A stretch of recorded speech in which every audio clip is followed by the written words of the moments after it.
Brian Windhorst, somebody who's covered LeBron for, at this point, Wendy, I mean, more than 2 decades. You know this guy well, how he plays the game, how he's excelled and carried teams to championships. You heard the guys talking. To what degree do you agree that this is something of a franchise baton pass, more than a move that can get the Lakers to title contention as a 5 seed this year?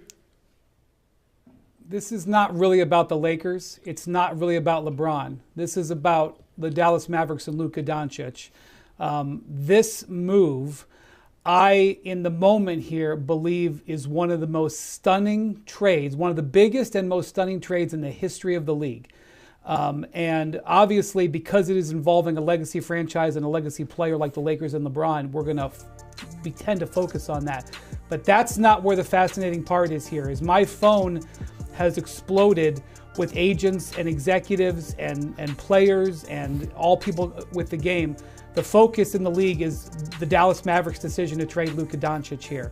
This is basically a rebuke of him. This is them saying that they don't think they can win with him. They're worried about the kind of defense he plays. They're worried about the kind of way he keeps himself in condition. They're worried, obviously, about his ability to focus at the biggest moments. As you know, Phil, I have felt this way about Luca before, but I have always felt he would get past it. I would felt that would be part of his story. He is 25 years old and he has already qualified for the Supermax, which he was eligible to sign this year.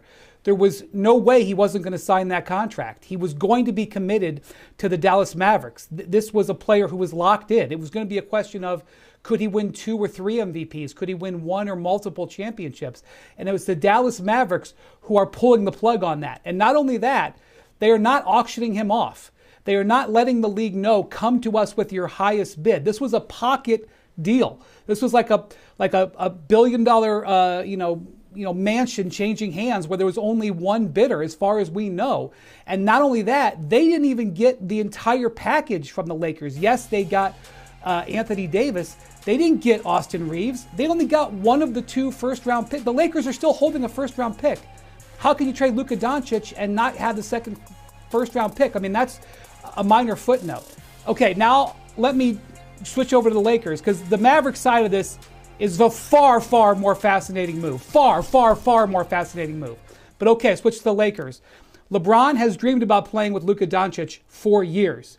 This is something he never thought, but he badly, badly wanted. When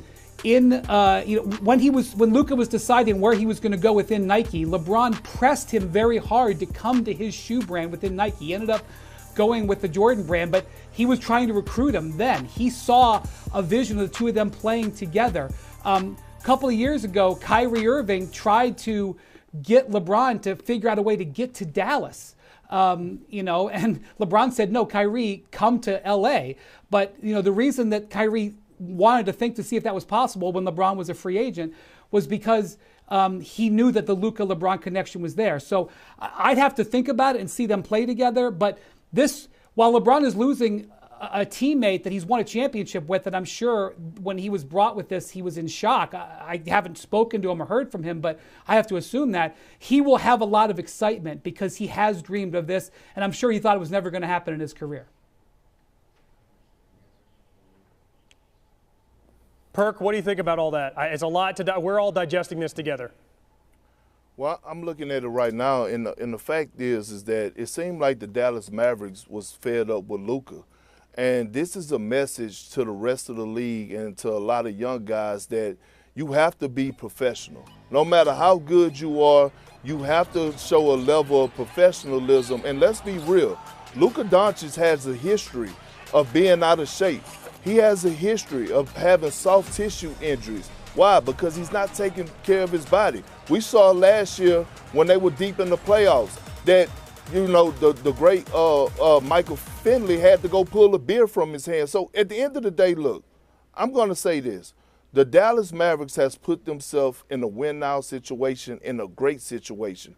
Anthony Davis and Kyrie Irving is going to do magic together with the pieces that they have ran under Jason Kidd. Reminding y'all that J. Kidd did coach AD for a minute. He knows AD. He knows what he likes to do. He's going to put him in position to be successful. And the best thing about it is that Anthony Davis doesn't have to play the 5 position. He still have Derek Lively and Daniel Gafford there, so now he could go back to playing the natural four. Luca is an international superstar. Make no mistake about it. He's a guy that's going to go out there and get you 39 and 9 a night. And look, the Lakers, he's going, and the great thing about it is that he's going to team up with a guy in LeBron James, who has known to be one of the best, if not the best, when it comes down to taking care of your body and being a professional. I'm pretty sure Bron is going to take Luca under his wing and teach him how to be a true professional. And there's one person that Luca Doncic will listen to, is one of the greatest players to ever step foot on the basketball court. You said that the Mavs side is more captivating, compelling, and intriguing. With what the Mavs have, like Shea mentioned, they were in the finals last year.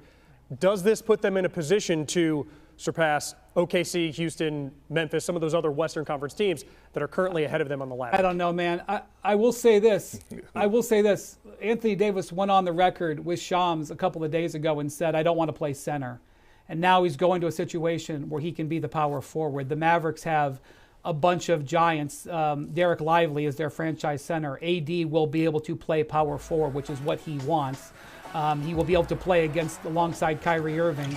He will be able to play for Jason Kidd, with whom he won the championship in 2020. Kidd was on the coaching staff of the Lakers. He is probably shocked about this. It probably hit him out of nowhere. I mean, he signed a long-term contract not too long ago because he wanted to be in LA. He's never, as far as I know, and I mean, like, there's going to be a lot of reporting that a lot of us have to do in the next 24 hours. As far as I know, he has not shown any reason to want to leave. I do think that if they didn't get him a center and the Lakers had a bad finish to the season, that there was going to be some attention put on him in the summer.